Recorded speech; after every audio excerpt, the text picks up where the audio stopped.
Welcome, and here we are. We're live at the moment, and sorry it's a little bit later today. I had to jiggle some appointments around, so that's why it's a little bit later than usual.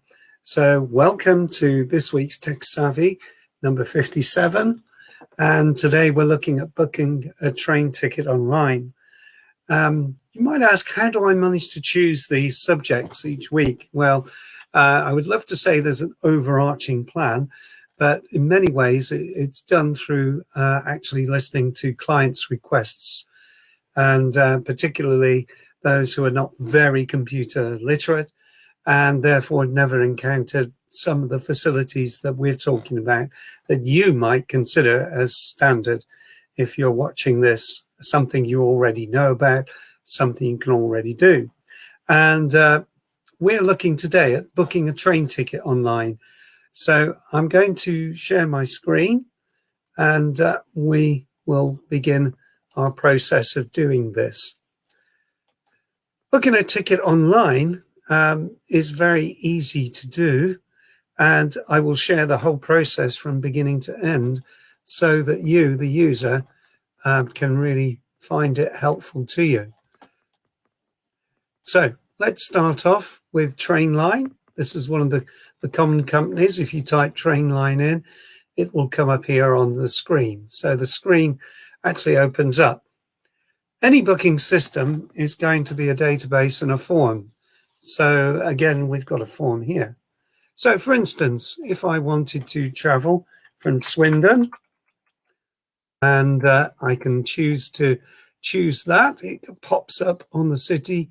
And then I know that London Paddington is the station that Swindon goes into.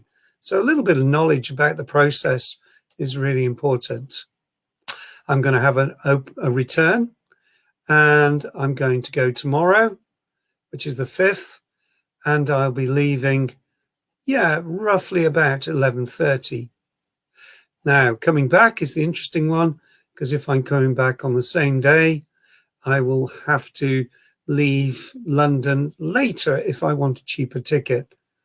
So it would be somewhere around about after 7 o'clock, and I'll just change those things. Being a senior citizen, I can add a Railcard to the whole procedure. And so I move down the chevron arrow and click on Add Railcard. And then I have a plethora of them to go for. So being a senior Railcard, that can go in there as well, because that really affects the price of your ticket. Now I'm ready to choose my train and get my tickets from here. So it's going to go and find all the trains that are appropriate for me to catch. And right down below here, you're going to choose the option that's the cheapest, which is the super off-peak return. Of course, you might have different options to do. You might choose to go standard, but I can tell you that the cheapest there is £18.15, and that's at midday. So here I can choose to go at any of those times that I wish. At the moment, a super off-peak return will allow me to choose any train time I wish and have it coming back at the right time. So now I'm ready to start the next bits of the process, which is set up the way I want my journey to be. So direction, I want to be forward facing. I want to be in a position by the window, and I prefer a quiet coach. It'll be good to have a table seat for me and a power socket for my computer. So that's chosen that option. Now I have to choose how I want to deliver it, or how it can work for me in a delivery. So it's choosing my options. So I'm going to sign in as an existing customer. Okay, didn't like that. I'm just going to sign in as a guest. Okay. And now I can choose how I want my tickets to be. I can show them on my phone, which is now a common way that people do this. I could print the tickets. I can view them in the train app. But the one I'm going to choose is collect from any railway station. And it will send a reference number to my email address, which I will use. So when I go down to the station, you will find that you will have a ticket machine, something similar to this. And you'll be given that code on your piece of paper or on your phone, and you type in the code on it. I do this at my local station, which is great. There's nobody there. It's completely unmanned affair. And I like to go ahead of time and collect my tickets. And then I go ahead and pick them up. Because once you type in your code here, then it'll show you the tickets and then print them out. Yep, continue to print out. And that will mean that you've got your tickets all ready to go. So in a nutshell, that is how you do this particular event thing. So I'm going to stop sharing now, come back to me. And that's how you actually get your tickets from the station. Of course, you can just find out how much that would cost. By the way, I haven't bought those tickets. I didn't put any credit card details in, and I didn't actually purchase it. So don't worry, folks. I'm not ending up going on a train very time soon. One other thing I'd like to share is that to avoid some things, particularly on Trainline, I have come foul of this myself. So I just want to make you aware of that.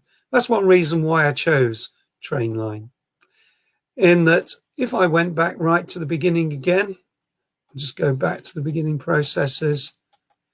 It's just at this point when you start to get your train times and tickets.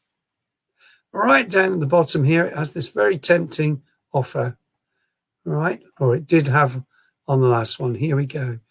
Yes, buy books. Sometimes it has a discount showing on here.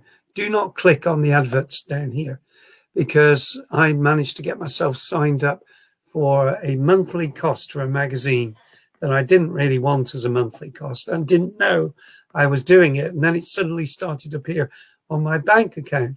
So do watch about clicking on adverts. How do I know it's an advert?